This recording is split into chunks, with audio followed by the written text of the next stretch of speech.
Bueno, regresamos con Tomás Arias, que estaba hablando de ese derecho internacional al cual apelan los izquierdistas, los que no oían los gritos de los venezolanos, los que no oyeron nunca que en Venezuela no había debido proceso para los privados de libertad, que en Venezuela había crímenes de lesa humanidad como la desaparición forzada de personas, que lo vivimos al máximo después del 28 de julio, cuando Edmundo González Urrutia ganó la presidencia de Venezuela.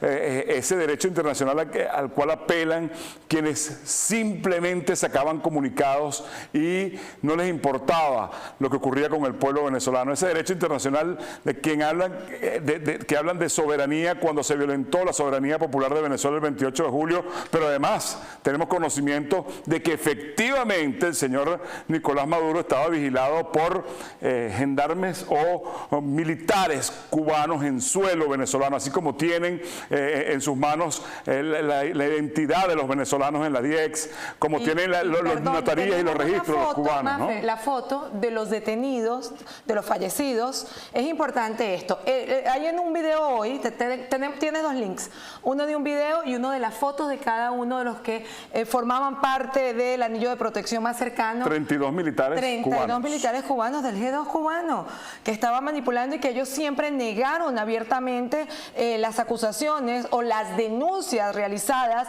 en las que se indicaba que Cuba era quien controlaba Venezuela, ¿no?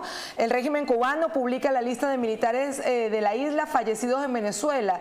En la relación aparecen desde coroneles hasta soldados. Y miren esto, mira, José Amalio, doctor Tomás, son de distintas edades, distintos rangos, como bien lo decía el título, pero son 32. Mientras el régimen castrista ofreció 2 días de duelo, salió diciendo la muerte de ellos, el régimen venezolano, con el video que vamos a ver, niega que alguien vaya a mandar a Venezuela o haya mandado, cuando prácticamente convirtieron a nuestro país en una colonia cubana. Bueno, la que va a mandar definitivamente en Venezuela es María Corina Machado cuando corresponda, eso es evidente. Así es. No tiene ningún sentido que se clame por la soberanía cuando tanto la soberanía nacional, a nuestro territorio, nuestra población y el sistema de gobierno, que antes que llegara Chávez y Maduro había un sistema de gobierno por lo menos, son los elementos constitutivos de la soberanía, es decir, son los elementos constitutivos del Estado. Hoy en día no hay Estado en Venezuela. Cuando hablan de si hay falta temporal o falta absoluta, yo sin querer adelantar opinión sobre eso, porque todavía no se ha ventilado abiertamente el tema ya constitucional en Venezuela, creo que no es el momento. Además, Venezuela no es ni siquiera un Estado.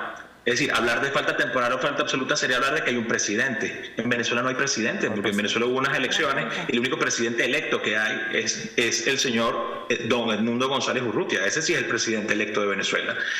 Pero en este momento no hay presidente en Venezuela, desde el punto de vista legal. Entonces, que hablen de esas minucias, de que si hay falta temporal o absoluta. Si asumiésemos que hubiese una constitución en Venezuela y un presidente sale, un presidente que fue debidamente electo, que no es el caso de Maduro, que no es sino un criminal que está siendo procesado, si estuviésemos hablando de un presidente que sale por esta razón, estaríamos hablando de una falta absoluta y hubiese que convocar elecciones. Elecciones que, por cierto, ya se dieron en Venezuela en unas condiciones muy poco, vamos a decir, saludables desde el punto de vista democrático, pero la legitimidad que hay en Venezuela no está puesta en duda. Y el gobierno de Estados Unidos, me parece que yo las declaraciones las entiendo bastante claras, donde no se cuestiona el liderazgo democrático de nadie, sobre todo de quien lo ha obtenido en buena lid, y me refiero concretamente a Edmundo y a María Corina. Lo que ellos han hecho, sin duda, es buscar un instrumento, una forma de que posiblemente haya menos sangre, pero eso no lo sabemos porque Delcy Rodríguez es tan criminal y está tan sancionada como Nicolás Maduro, como Diosdado Cabello. Es decir, se está intentando minimizar, digamos, hacer efectivas y sobre todo eficaces las acciones. Pero esa gente realmente no es garante de nada. El chavismo es un proyecto que devino sin duda en un proyecto criminal, si no lo fue desde el principio. Y lo que queda fuera de toda duda es que no es garantía ni de paz, ni de democracia, ni para Venezuela, ni para el hemisferio. Simplemente sería, ambos son expertos en leyes, ambos son abogados, doctores en leyes, simplemente sería un mal necesario que necesitamos en este instante para llegar a donde queremos? Porque debemos que dejar claro que comenzó el final, ese final a donde nos dijo María Corina Machado que debemos seguir hasta ese final, comenzó el sábado 3 de enero. ¿Sería entonces Delcy Rodríguez ese mal necesario? Yo lo veo como un experimento realmente que, conociendo a esa gente, no va a funcionar, porque le estás pidiendo a Delcy Rodríguez, que es una criminal, que es narcotraficante, que vendía el petróleo en el mar internacional y trasegaba barcos, que vendía al 70% menos el precio para quedarse con el dinero, que es una delincuente, es una criminal de lesa humanidad igualmente. Le estás pidiendo que ella arrase la estructura criminal de la cual ella forma parte, y lo está pidiendo públicamente. Diosdado no es mocho, Padrino López no es mocho. Entonces yo creo que es un experimento lo que se está haciendo con el tema de Delcy Rodríguez, y creo que lamentablemente, para a lo mejor económicamente, porque los daños colaterales fueron mínimos, lamentablemente va a tener que haber una segunda oleada, porque esta señora jamás va a cumplir su palabra, como no lo ha hecho su hermano, como no lo ha hecho Diosdado, como no lo hizo nunca Maduro, jamás va a cumplir su palabra. El doctor Tomás asienta con su cabeza y dice: sí, estoy de acuerdo, experimento. ¿Y por qué no el mal necesario? ¿Experimento de quién? ¿Por qué y para qué? Yo creo que las acciones de Estados Unidos han sido acciones graduales, pero muy eficaces. Es decir, el mundo lo ha visto.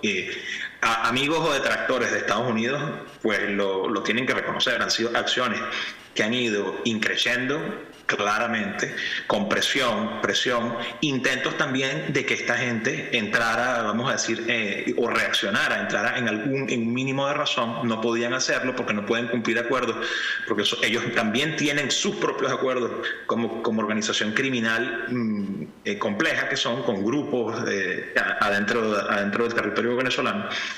Y esa estrategia de Estados Unidos ha funcionado. No hay motivo por el cual los venezolanos debamos estar en un estado de ansiedad pensando que las cosas no van a funcionar. Lo que sí tenemos es que señalar las inconsistencias donde las haya, y tenemos que señalar y defender nuestra posición como ciudadanos venezolanos. Nosotros tenemos una gente que es nuestra y tiene legitimidad absoluta en Venezuela. Eso no se discute. ¿Por qué una persona como Delcy Rodríguez no podría liderar una transición? Se me ocurren, aparte de lo que ha dicho José Mario muy bien, dos razones más. Una señora que dijo, y lo dijo siempre, que su accionar político en Venezuela y el de su hermano era una venganza contra el país. Una persona que viene a vengar por lo que ella tenga en su cabeza, que es vengarse, no puede liderar una transición, porque para la transición lo que se requieren son unos acuerdos para llevar el país hacia la paz, hacia la estabilidad, hacia la concordia. Y otra cosa que se me antoja bastante relevante en este momento es el asunto de las elecciones. Ahora hay unos cantos por ahí de sirena de que haya unas nuevas elecciones, que quieren forzar unas nuevas elecciones en el país. Yo, por supuesto, estoy en total desacuerdo con eso, porque eso no se le exige a ningún ciudadano del mundo que una vez que vota haya como dudas sobre lo cual votó y tenga que hacerlo de nuevo. Pero muy importante es que esta señora y su hermano son arquitectos del fraude electoral que incluso llegó a los Estados Unidos, y fue una de las cosas que desató, yo creo que la ira absoluta no solamente del partido, sino del movimiento político que acompaña al presidente Trump, que es una corriente y un partido antifraude electoral. Y yo creo que por ese motivo, por eso asentía con mi cabeza, yo creo que muy posiblemente sea un experimento fallido. Sin embargo, no debemos ni bajar la guardia, ni tampoco ser suspicaces. Las acciones de Estados Unidos han sido graduales, han sido muy eficaces y han sido muy eficientes en costos y en el asunto humano también. Las personas que han caído eran personas, y lo que yo me pregunto como venezolano es: ¿qué hacen 32 cubanos armados en Venezuela? ¿Qué se les perdió a 32 cubanos en Venezuela? Esa es la invasión, pues, esa es la intromisión en la... Esa es la invasión, esa sí es la invasión. María Corina Machado, siendo su asistente parlamentario en la AN 2010-2015, nos tocó denunciar un grupo que se llama el Grupo GRUCE, lo recuerdo perfectamente porque tuvimos que preparar la documentación, donde se sabía que militares cubanos realizaban entrenamiento, izaban la bandera cubana, y estamos hablando de los años 2011, 2012. Y esto fue señalado con todo lujo de detalles en su momento. La invasión a Venezuela no se produjo ahora el 3 de enero de 2026. Eso es una gran mentira del chavismo. Que ahora apela al derecho y apela a entelequias. La invasión en Venezuela ocurrió cuando se permitió que chinos, cubanos, rusos, iraníes, sirios entraran a Venezuela y mancillaran nuestro verdadero honor como venezolanos. Tomás, tú que tuviste ese honor de ser asistente parlamentario de María Corina Machado, en el próximo corte quiero que nos cuentes, porque a veces la gente se le olvida, María Corina no hubo un tema de los que hoy vemos que están explotando en la cara de la gente, que no hubiese tocado y que no hubiese hablado sobre ello, y Tomás tiene total conocimiento de eso. Por ejemplo, el Esequibo, fue la que empezó con el tema del Esequibo. Bueno, vamos a un corte y ya venimos.